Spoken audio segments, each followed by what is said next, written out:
Le Grand Matin Sud Radio, la vérité en face, Maxime Liédot.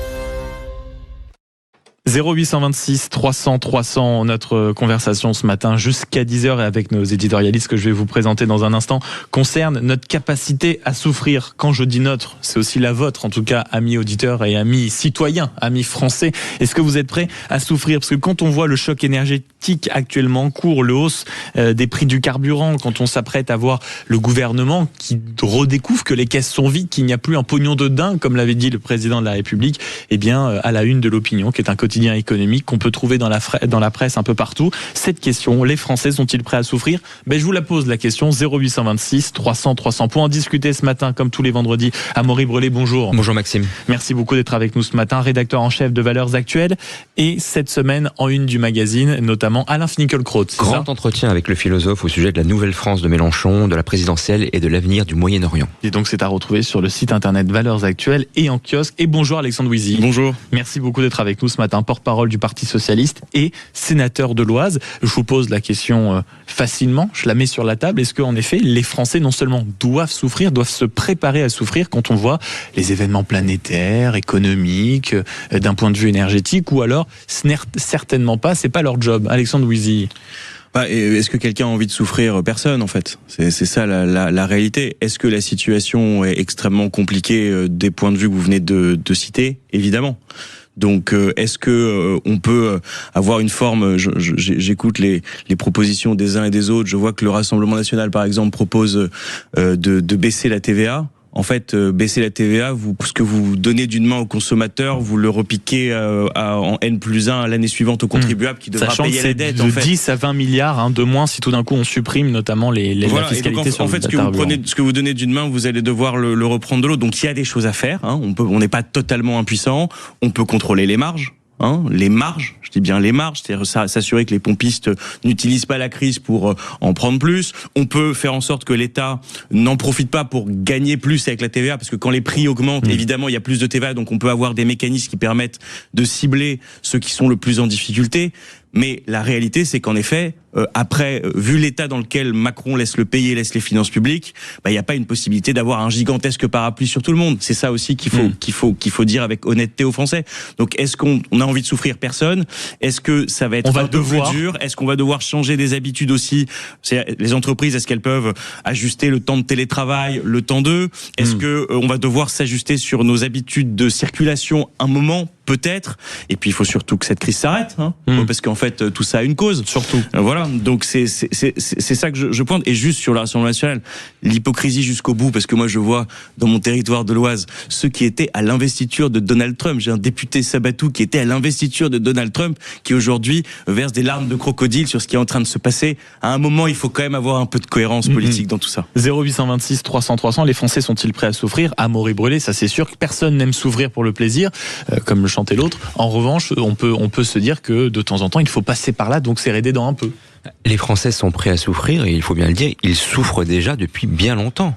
Depuis plusieurs décennies que le pays poursuit son déclin. Il souffre de la crise économique à répétition, d'une crise sociale en lame de fond, aujourd'hui de l'inflation, du prix de l'énergie qui explose, du prix de l'essence qui ne cesse d'augmenter chaque jour à peu près. Donc c'est inquiétant. Et ce qui est d'autant plus inquiétant, c'est de voir des Français de plus en plus résignés, finalement, qui considère que la situation, il faut s'y habituer, une forme de dépression générale dans laquelle une bonne partie de la population a tendance à s'enfoncer.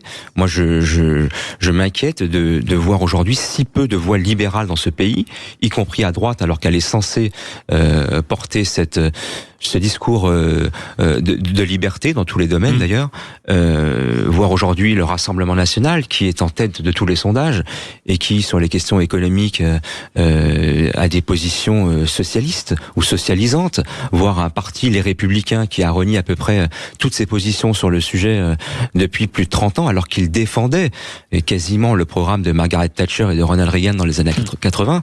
C'est terminé tout ça.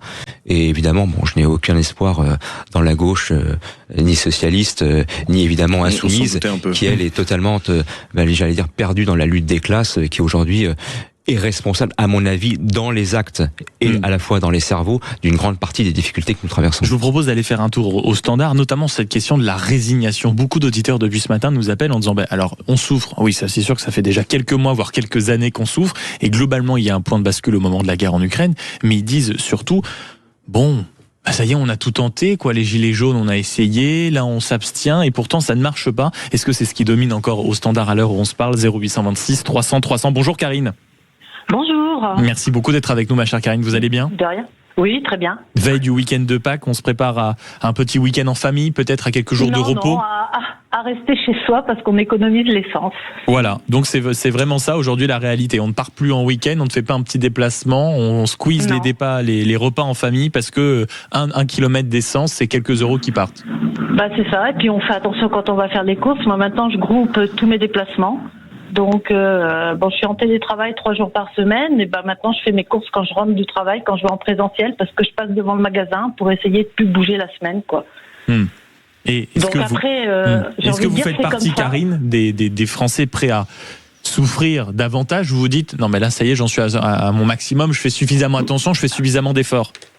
Alors moi, je veux bien souffrir, mais il faut que les efforts soient faits de chaque côté. Parce qu'en fait, moi, je travaille dans une administration, et très sincèrement, la première chose, en tout cas pour moi, la première chose qu'il fallait faire, c'était réformer l'administration. Parce qu'en fait, l'administration, on dit on supprime des fonctionnaires, mais en fait, ce qu'on fait, c'est qu'on supprime des petits fonctionnaires qui sont, entre guillemets, sans que ce soit péjoratif, les petites mains, ceux qui font vraiment le boulot. En fait, c'est ceux qui font tourner le pays, et on ne met pas forcément de côté ceux qui ont de gros postes dont on a peut-être parfois du mal à voir l'utilité. C'est ce que vous dites, Karine. On supprime des fonctionnaires qui gagnent pas beaucoup, qui vont gagner 2000 euros par mois, et à côté de ça, on va embaucher un chef qui va gagner plus de 10 000 euros. Donc, au bout du compte, on fait pas d'économie. On ne fait pas d'économie. Moi, quand j'ai commencé, j'avais un chef. Alors, j'ai commencé il y a 30 ans, j'avais un chef. Maintenant, au-dessus de moi, j'ai 9 personnes. Pourquoi? J'en sais rien. Donc en fait, je me dis, est-ce que tout ça c'est vraiment utile, quoi? Donc je me pose la question de savoir si c'est pas pour caser les uns, les autres. Avant toute chose, moi je dis maintenant, une fois qu'on a ponctionné les Français, puis qu'on leur a pris l'argent jusqu'à la moelle. Moi j'ai de la chance, je fais partie de la classe moyenne. Donc pour le moment, je peux encore m'en sortir, mais il y arrivera un moment où j'y arriverai plus. Et tous ceux qui sont plus bas que moi, ils font comment? Moi je me pose cette question, quoi. Vous avez raison de la poser cette question, ma chère Karine, parce que je crois que eux-mêmes n'ont pas la réponse et qu'ils sont de plus en plus nombreux dans ce cas-là. Merci beaucoup de nous avoir appelés au 0826 300 300. Non, moi j'entends ce qui est dit. Évidemment, l'efficacité de l'action publique, elle est essentielle à tout cela. Vous posiez une question tout à l'heure qui était intéressante, qui est de dire pourquoi les gens sont résignés cette fois-là et qu'ils ne l'étaient pas, par exemple, au moment des Gilets jaunes. Moi, je pense que c'est des contextes qui sont en fait assez différents. Au moment des Gilets jaunes, vous avez une décision gouvernementale contre laquelle vous pouvez et vous insurgez, et vous savez que vous avez un levier pour changer cette décision. Là, vous retrouvez, et là c'est la réponse quand même que je vous fais, vous retrouvez en fait avec les guerres de l'extrême droite américaine, parce que c'est bien beau d'accuser les socialistes, mais la situation dans laquelle nous sommes, c'est que l'extrême droite américaine de Trump, libérale par ailleurs, a théorisé la recolonisation du monde comme levier pour éviter le déclin de la puissance américaine. C'est ça qui se passe, c'est avec des protectorats qui veulent mettre en place là où il y a un peu de pétrole, puisque c'est en train de perdre leur défi majuscule face aux Chinois sur le complexe électrotechnique. Donc ils se réfugient dans le pétrole, ils se réfugient quelque part dans le XXe siècle, et ils le font avec violence. Donc ce qui est en train de s'arrêter, je veux bien que les socialistes dans ce pays aient le dollar, je sais bien que vous les aimez pas trop, c'est pas très grave, mais en revanche, la vérité, c'est que tout ça part des guerres de l'extrême droite américaine dont vous êtes et dont vous soutenez parfois les positions. Donc voilà, il faut quand même vous charger notre barque. Je vous renvoie la barque avec vos propres turpitudes. Amaury Bollet, réponse au sénateur PS de l'Oise qui vous dit bon, vous êtes mignon, partez déjà de l'Iran et peut-être que ça ira mieux. Non, mais ça c'était pour adoucir le propos. Vous l'avez compris.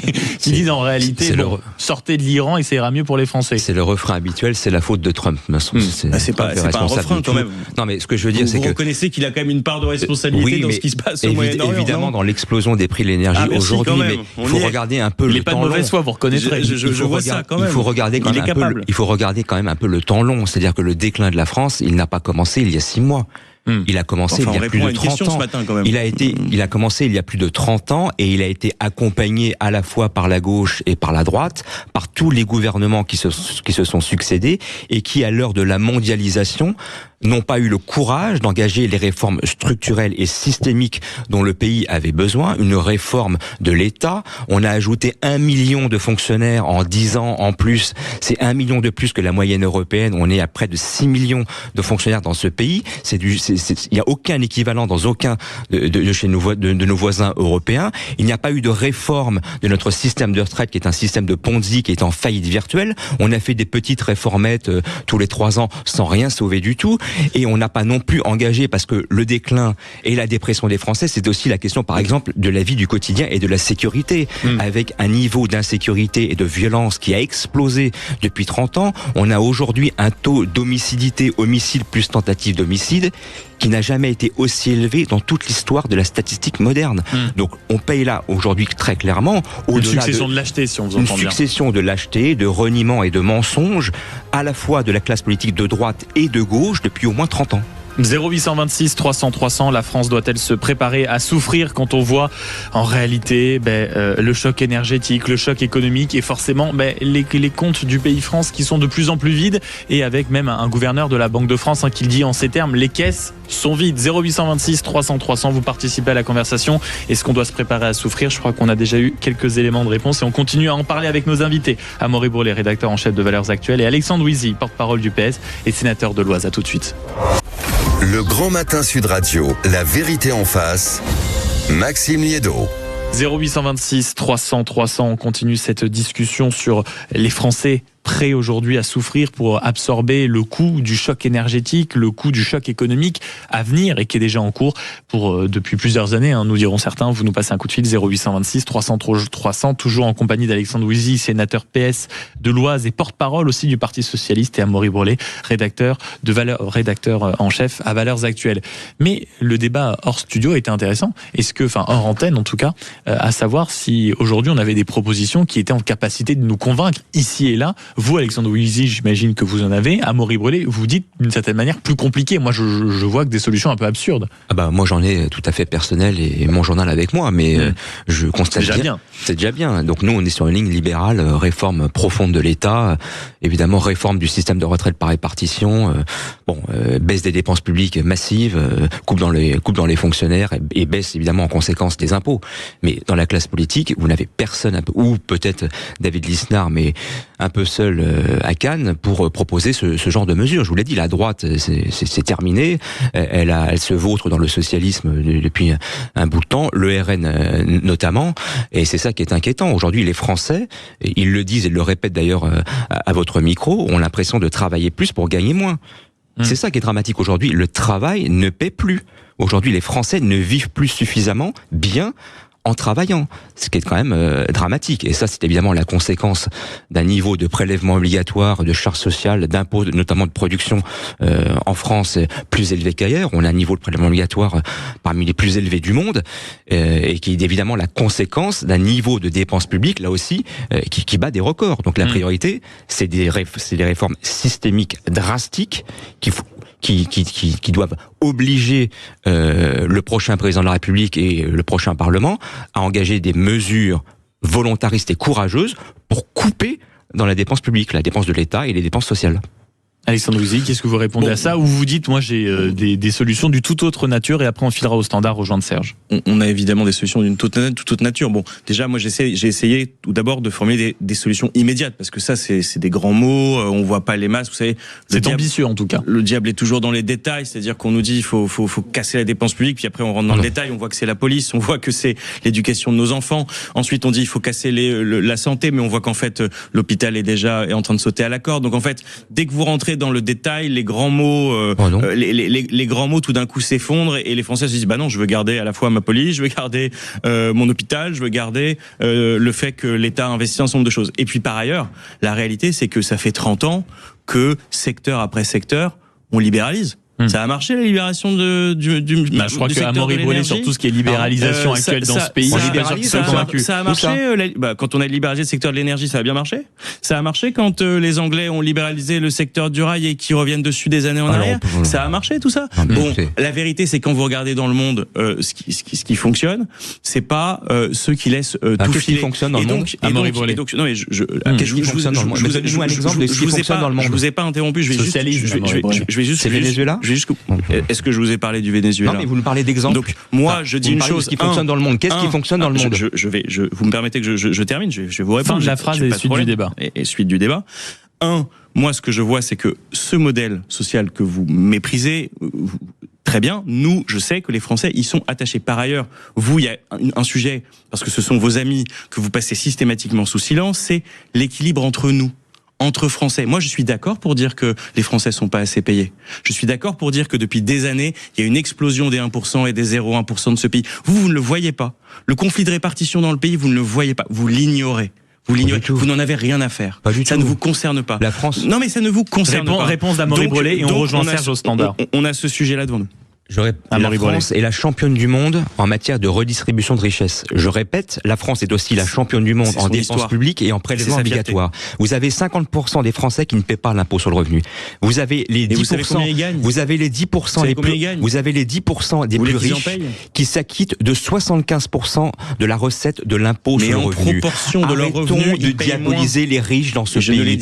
La gauche propose depuis des mois la taxe Zuckman qui est censée rapporter 3 à 5 milliards d'euros, c'est-à-dire à peu près 3% du déficit de l'an passé. Vous pouvez prendre les riches un par un, les mettre dans la rue, les foutre à poil et les tondre, ça ne changera rien.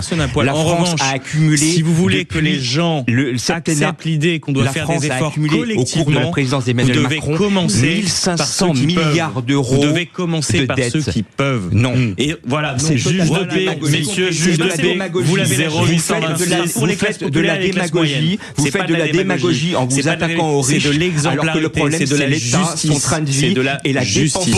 Pause dans le débat, messieurs. On va au juge de paix. Les auditeurs 0826 300 300. Bonjour Serge. Oui, bonjour à tout le monde. Merci beaucoup d'être avec nous et d'apporter un peu de paix, un peu de délicatesse, un peu de tranquillité dans ce débat houleux, mon cher Serge. Comment vous regardez cette question qu'on vous pose ce matin? Les Français sont-ils prêts à souffrir? Qu'est-ce que vous répondez, Serge? On n'a pas le choix et souffrir plus que l'on souffre déjà, il y a beaucoup de gens qui vont se casser la gueule. On ne peut plus, c'est plus possible. La France est clivée en deux. Il y a des gens qui peuvent augmenter leurs tarifs, des commerçants, des commerciaux. Mais si les gens ne peuvent plus consommer, les commerciaux, ils ne pourront plus gagner d'argent. Le problème, c'est un problème structurel, mais aussi des gens. C'est un problème d'honnêteté des politiques. Les politiques, on devrait limiter, ce qui a déjà été dit, le nombre pas de fonctionnaires, le nombre de fonctionnaires qui sont cooptés par sympathie, placés, tout l'argent qui est gaspillé. Quand on parle de l'argent qui est donné à l'aide aux pays du tiers-monde ou autres, l'Ukraine, il faut savoir que c'est peut-être un don quelquefois, souvent c'est un prêt, mais on ne nous dit pas que c'est un prêt, on nous dit que c'est un don. Ceci dit, ce qui concerne les armes qu'on donne à l'Ukraine, il y a beaucoup de choses que l'on vend. On soutient notre industrie de guerre française et l'État français indirectement avec les armes vendues dans les différents pays. Tout mérite plus d'explications. Et ce que vous dites au final, Serge, c'est ce qu'on entend beaucoup depuis le début de ce débat sur cette antenne, c'est qu'avant d'aller distribuer peut-être à droite et à gauche, d'aller sauver le monde comme dirait l'autre, peut-être qu'il faudrait aider en priorité les Français. Merci beaucoup d'avoir été le juge de paix de ce débat, mon cher Serge, et merci d'avoir été très nombreux à nous appeler au 0826 300 300. Merci beaucoup à Amaury Brolé d'avoir été là, rédacteur en chef de Valeurs Actuelles, à retrouver en kiosque et sur le site une concernant Alain Finkielkraut, grand entretien avec le philosophe. Et merci beaucoup Alexandre Wiesig, porte-parole du Parti Socialiste et sénateur de l'Oise, d'avoir été avec nous ce matin. Vous avez été également nombreux à participer au jeu Sud Radio en nous faisant un petit SMS au 7 20 18. Bonjour Magali. Merci beaucoup Magali. Vous avez raison d'avoir du sourire dans la voix parce que figurez-vous que c'est vous qui remportez ce séjour notamment au Futuroscope en famille avec les nuits, les petits déjeuners, tout ce qu'il faut autour. Félicitations Magali. Merci beaucoup. Est-ce que vous êtes contente? C'est votre fidélité qui est récompensée. Ah ben carrément, vraiment, je suis ravie. Merci à vous pour votre émission. Merci à vous, Magali, de l'écouter, non seulement d'être de plus en plus nombreux à l'écouter et d'être fidèles. Vous allez réussir à avoir un peu de temps dans les prochaines semaines pour partir en famille. On va en trouver. On va en trouver, mais ça c'est sûr. On vous envoie tout ça, Magali. Très belle journée et très beau week-end de Pâques. Bonjour Jean-Marie Bordry. Bonjour Maxime Hiedo. Mettez-vous d'accord, 10h midi, on vous retrouve au menu.